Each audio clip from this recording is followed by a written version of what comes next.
Good morning to all. Myself Chirag B. Patel, lecturer in Electrical Engineering Department, VPMP Polytechnic, Gandhinagar. Subject name Microprocessor and Controller Application. Subject code 3350904.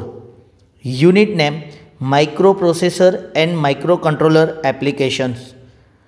Topic name Traffic Control using Microprocessor. Objective.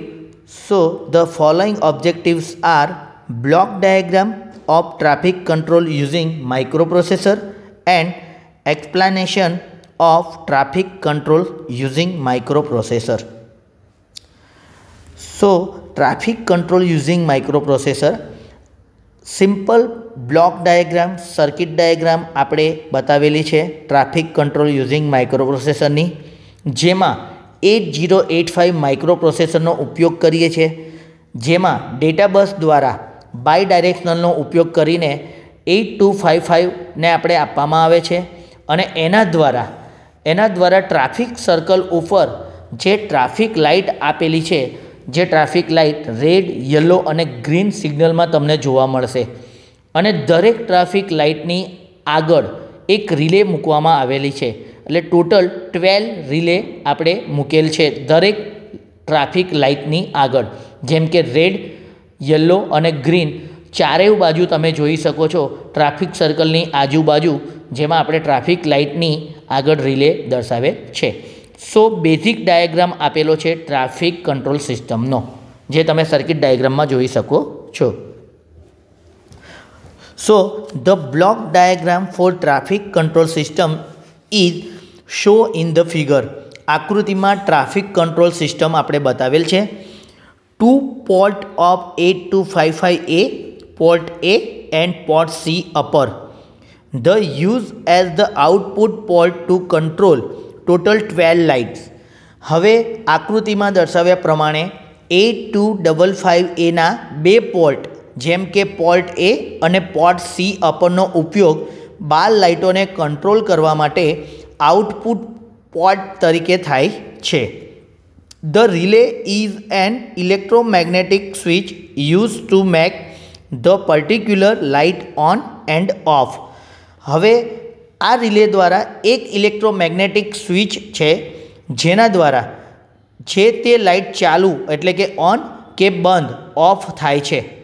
ઉદાહરણ તરીકે, for example, bit 1 on PA7 will mark red light at north side on through relay. The port address are follow-up. તો નીચે પ્રમાણે જે port આપેલા છે એ પ્રમાણે આપણે એને ફોલોઅપ લઈશું. ઉદાહરણ તરીકે તમે જુઓ કે દાખલા તરીકે PA7માંથી એક બીટની નોર્થ સાઈડની લાલ લાઇટ એટલે કે રેડ લાઇટ આપણે રિલે દ્વારા ચાલુ ઓન કરીએ છીએ, ત્યારે પોર્ટનું એડ્રેસ નીચે પ્રમાણે આપણી લખી શકાય છે. તો આપણી જે પોર્ટ છે એ port A, port B, port C અને ત્રણેયના ઓપકોડ એડ્રેસ કોડ આપણે આપેલા છે. પોર્ટ Aમાં જે આપેલું છે FCH, પોર્ટ B માટે આપેલું છે FDH અને પોર્ટ C માટે FEH. અને કંટ્રોલ માટે આપણે એક રજિસ્ટર મૂકેલો છે, જેને આપણે કંટ્રોલ રજિસ્ટર તરીકે બોલી શકીશું FFH. તો આ રીતે આપણે પોર્ટના એડ્રેસ ફોલોઈંગ કરીશું. હવે the control word to define both port A and port C upper as the simple output port is as the follow. હવે જ્યારે પોર્ટ A અને પોર્ટ C બંનેને સિમ્પલ આઉટપુટ પોર્ટ બનાવવા માટે જરૂરી કંટ્રોલ વર્ડ નીચે પ્રમાણે આપણે મૂકેલા છે. તમે જોઈ શકો છો કે આપણા જે પોર્ટ A અને પોર્ટ C અપર છે એના જે પોર્ટ બનાવ્યા છે એ નીચે તમે જોઈ શકશો કે D7, D6, D5, D4, D3, D2, D1 and D0. અને એ બધાના આપણે 1 0 0 0 0 0 0 0 દ્વારા હવે D7 જે છે એ આપણો ઇનપુટ આઉટપુટ છે. પછી D6 અને D5 જે છે એ વખતે આપણી મોડ 0માં હશે. પછી D4 વખતે પોર્ટ A આઉટપુટમાં જશે. D3 જ્યારે કન્ડિશન હશે ત્યારે પોર્ટ C અપર આઉટપુટ હશે અને D1 જ્યારે પ્રોસેસમાં હશે ત્યારે એનો ઉપયોગ આપણે નોટ યુઝ એટલે કે વાપરવામાં આવતા નથી.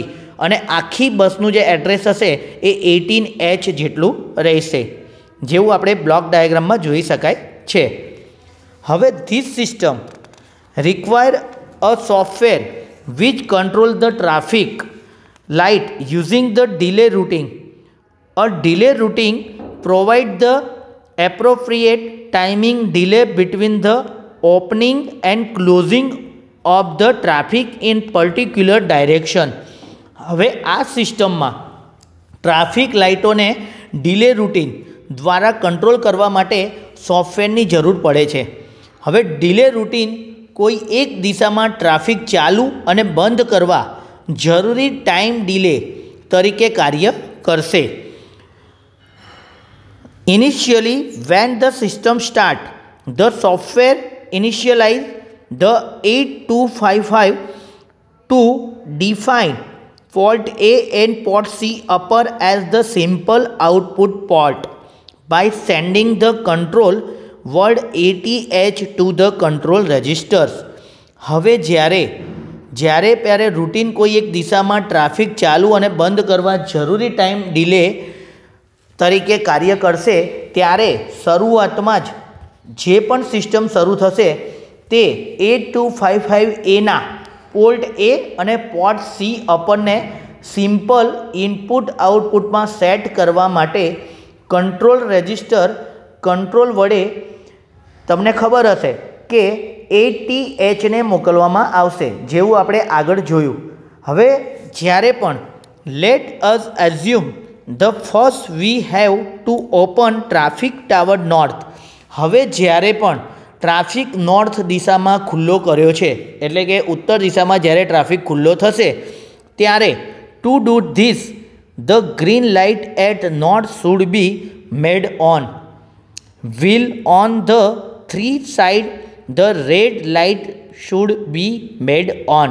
હવે તમને ખબર છે આમ કરવા માટે નોર્થ સાઇડની લીલી એટલે કે ગ્રીન લાઇટ અને બાકીની 3 સાઇડ જે બીજી 3 દિશા છે એ બધી જગ્યાએ સાઇડની લાઇટ રેડ કલરની એટલે લાલ લાઇટ ચાલુ કરવી પડશે. એટલા માટે આ વખતે for this the following data should be send the port A and port C upper.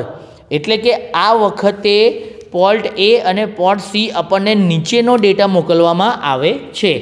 ઉદાહરણ તરીકે તમે જોઈ શકો છો port A7, port A6, port A5, PA4, PA3, PA2, PA1, PA0 જેનું એડ્રેસ 32H છે અને એના દ્વારા જે પણ સિગ્નલ લાઇટ મોકલવામાં આવે છે રિલે દ્વારા, તો તમે જોઈ લો PA7માં રેડ લાઇટ મૂકવામાં આવે છે, PA6માં યલો લાઇટ છે, PA5માં ગ્રીન લાઇટ છે, PA4માં red, PA3 yellow, PA2 green, PA1 red, PA0 yellow અને PC7 એટલે કે પોર્ટ C જે અપર છે એમાં ગ્રીન લાઇટ દર્શાવશે, પોર્ટ C6 છે એમાં રેડ લાઇટ બતાવશે, PC5માં યલો, PC4માં ગ્રીન અને બાકી કોઈ જગ્યાએ કોઈ સિગ્નલ દર્શાવશે નહીં.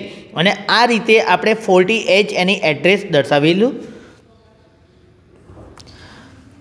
The signal at the north remain open.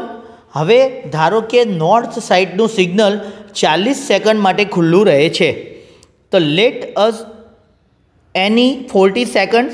After 40 second the close signal at north and to open signal at the other side. Same way the appropriate data must be sent to the port A and port C upper.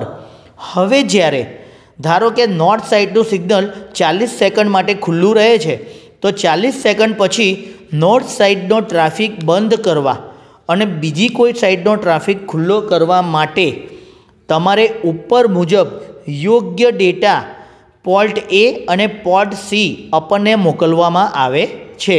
હવે જ્યારે તમે આ data મોકલશો ત્યારે તમારી આખી સિગ્નલની process relay દ્વારા કઈ લાઇટ ઓપન થશે, કઈ લાઇટ ઓન થશે, કઈ લાઇટ બંધ થશે એ દર્શાવવામાં આવશે. તો આ રીતે ટ્રાફિકને ખુલ્લો કરવા માટે ઉપર મુજબ તમારે યોગ્ય ડેટા બસ જેમ કે જે તમારા પોર્ટ જે છે પોર્ટ A અને પોર્ટ C ને મોકલવામાં આવશે। આથી આકૃતિમાં દર્શાવેલી સર્કિટ માઇક્રો પ્રોસેસરને બદલે માઇક્રો કંટ્રોલરમાં પણ આપણે વાપરી શકાય છે। તો આ રીતે તમારે traffic control using micro processor સમજાવી શકાય છે। Thank you.